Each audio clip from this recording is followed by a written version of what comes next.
Hi, I'm Grace Baroni, and welcome to Conversations with the ERC5. Today, I am delighted to have with us as my guest, Andrew Morehouse, Executive Director at the Food Bank of Western Mass. Andrew, welcome to the podcast. Well, thank you for having me. I'm delighted to be here. It's a pleasure. So we've got lots to talk about. So let's get started with the food bank, the mission of the food bank, and also your new location. Sure. Well, our mission is to feed our neighbors in need and lead the community to end hunger. It's a two-part mission because we know we need to be able to provide food to people when and where they need it, today, tomorrow. Yes. And it's a long-term mission because together we can end hunger by creating and forging lasting solutions to the causes of hunger.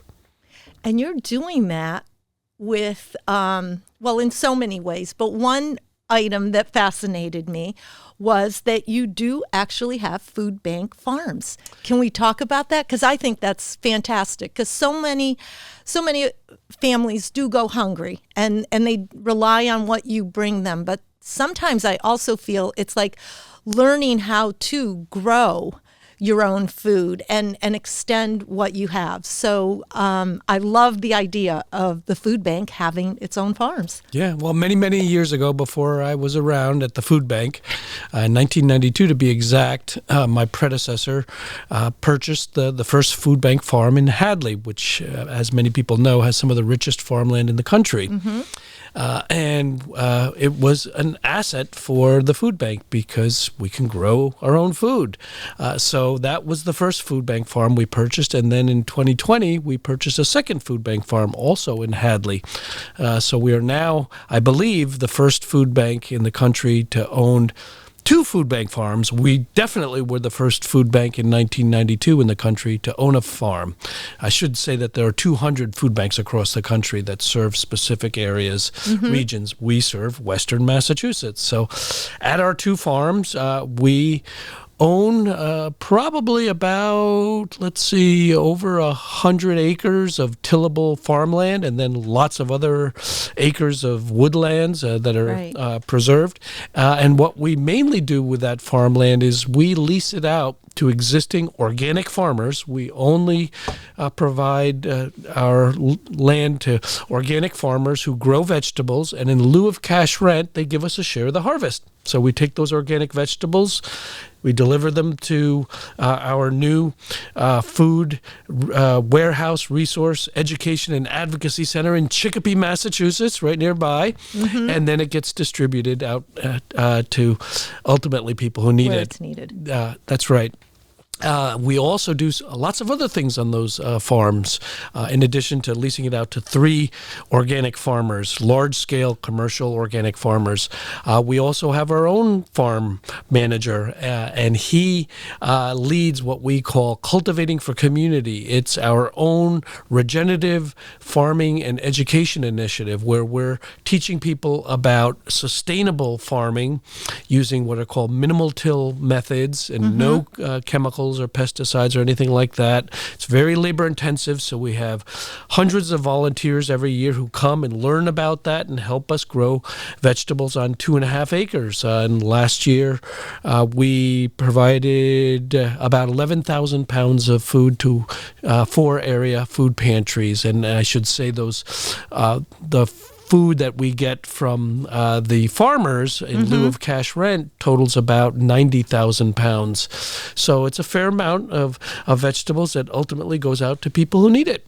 We also make some of the land available to emerging farmers who are new to farming, and we want to support them, and hopefully they'll become viable farm businesses in their own right and be able to grow and sell their vegetables to individuals in their communities out here in Western Massachusetts. I could go on and talk a lot more. No, but that's great. Yeah. We also have last year over 185 students from the Springfield and Chicopee Public Schools came for field trips to learn about what we're doing, and also to see where some of the food that they eat in the school cafeterias comes from, because those same farmers who give us a share of their harvest sell a portion of their share of the harvest to Springfield Public Schools and Chicopee Public Schools.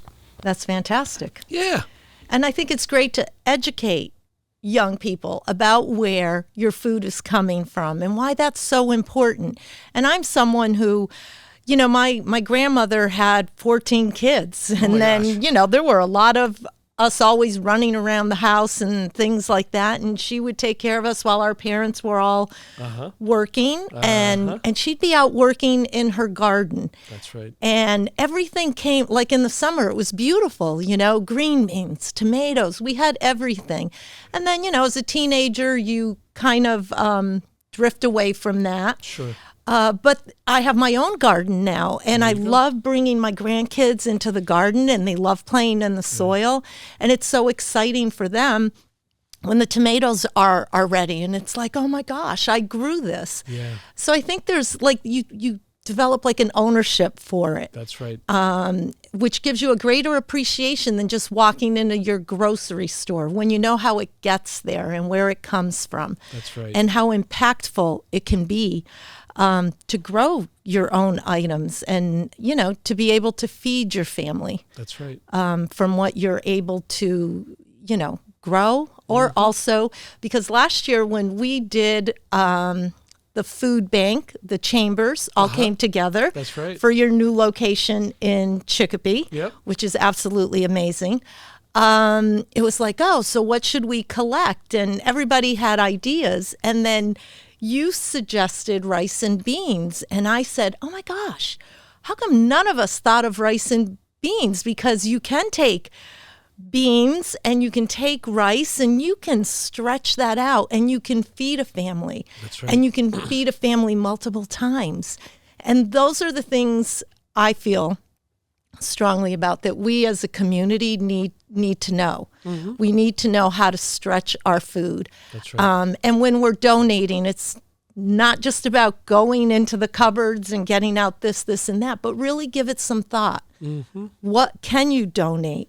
That's right. What is going to be most impactful? And, when I stop to think about it, and it's an international food, I'm like, gosh, Andrew is just such a genius. He's great. Well, hardly. Everybody No, likes I thought that was very rice impressive. and beans, right? Yeah. But in terms of impact, I can give a little bit of snippet of what we do as we carry on with our conversation, just so folks have a sense of the magnitude of our challenge and our impact. Last year in 2024, we provided 17 million pounds of food, the equivalent of 14.5 million meals, to 120,000 individuals every month over the course of the 2024. So there are a lot of people out there who are in need of food assistance. They're struggling to make ends meet, with the high cost of living now, everything from food to housing to you name it. And being able to stretch your dollars to afford enough food to put it on the table can often be just too far, and folks just don't have enough money at the end of the month or the end of the week or any given day to get that food. So we partner with 189 local food pantries, meal sites, and shelters who are members of the food bank, and we provide most of our food to them. They order it from the food bank and either pick it up or we deliver it to them on our fleet of 5 trucks, so that they can then provide sustenance, nutritious food to individuals in the community who trust them and know where they can go because it's a pantry or a meal site in their community, usually based at a nonprofit organization or a faith-based organization. Right. And we were talking before going on the air here, and, we think about our youth and how important it is for them to get those hot meals at school, because sometimes, unfortunately, the reality of it is if they're not there. And then you mentioned our seniors, and that's also another critical piece of our population that we forget about, Yeah, right? about half the people that receive food assistance through this vast network of member food pantries and meal sites and the food bank are seniors and elders, seniors and children. And children. And you work with the senior centers. That's right. Yeah, we also distribute food directly to 51 senior centers across all 4 counties of western Massachusetts, right? Hampden County, Hampshire, Franklin, and all of Berkshire County. So through that program, once a month, we send a truck to the 51 senior centers, and about 4,300 elders receive a bag of food to supplement their other sources of food that they're able to, eat. We are so grateful for everything that you do. How? How can we help you? Because it certainly takes a lot of money and volunteer work. How can our viewers help? Sure. We know we can write you a check, but also sometimes time and talent means Absolutely. the world. Yep. So what are some ways that we can get involved in helping you to do the amazing work that you're doing? Sure. Well, we always say that, to end hunger, it first starts with awareness, understanding that this issue is prevalent in every town and city in western Massachusetts and across the country, for that matter. And so going to our website, foodbankwma.org, and learning about this issue and what the food bank and our many partners do is fundamental. And then after that, consider coming to visit the food bank at our center in Chicopee. We'd love to show you around. And maybe after that, or in addition to that, you might consider volunteering. We have opportunities where groups and individuals come every day of the week and help us sort donated food that comes from local farms that we've been talking about, including our own, and private retail stores, supermarkets, and others. And all that donated food has to be sorted and repackaged and before it goes to into our warehouse and then ultimately distributed. And so volunteering at our warehouse center is one way, up at the food bank farm is another, and we can also connect you to a food pantry or meal site in your community. They're all listed on our website. So those are just a couple of examples. Yeah, everything is there. It is. And I encourage our viewers and listeners to visit your location in Chicopee. Because you mentioned some numbers, how many pounds of food and how many people you serve. For me, I'm a visual person, I guess, but visiting your warehouse and seeing how enormous that warehouse is and how many times that has to be filled order to meet the need was just so impactful for me. Yeah. So what is the website? Where can our audience connect with you? Sure. Again, it's foodbankwma.org, and it's very simple to navigate and very accessible, a wealth of information, lots of other things we do. We help people enroll in the Supplemental Nutrition Assistance Program, the SNAP program, if they're eligible. We have nutrition education workshops. We help individuals who are patients at hospitals and who are screened as food insecure because they're not sure where they're going to get their next meal.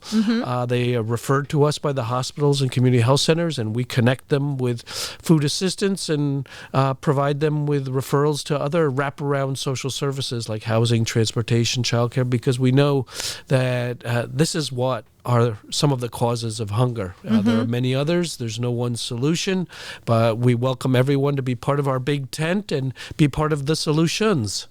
Well, Andrew, I want to be part of the solution. I am so grateful to you for coming out and making time for us. And I am so grateful for your amazing team because there really is so much more that you do. You'll have to come back so that we can talk about all of the other things that we've just briefly touched on. That's but right. There's so much opportunity out there for all of us to get involved with you. I encourage everyone to visit the website and set up an appointment to take a tour with you. Thank you so much for being here with us today. This was absolutely wonderful. Well, thank you, Grace. I really appreciate the opportunity. Thank you, Andrew. And thank you for tuning in for Conversations with the ERC5. If you'd like to be the next guest here at Stonegate Studios in Wilbraham, please visit our website at erc5.com and you can sign up there.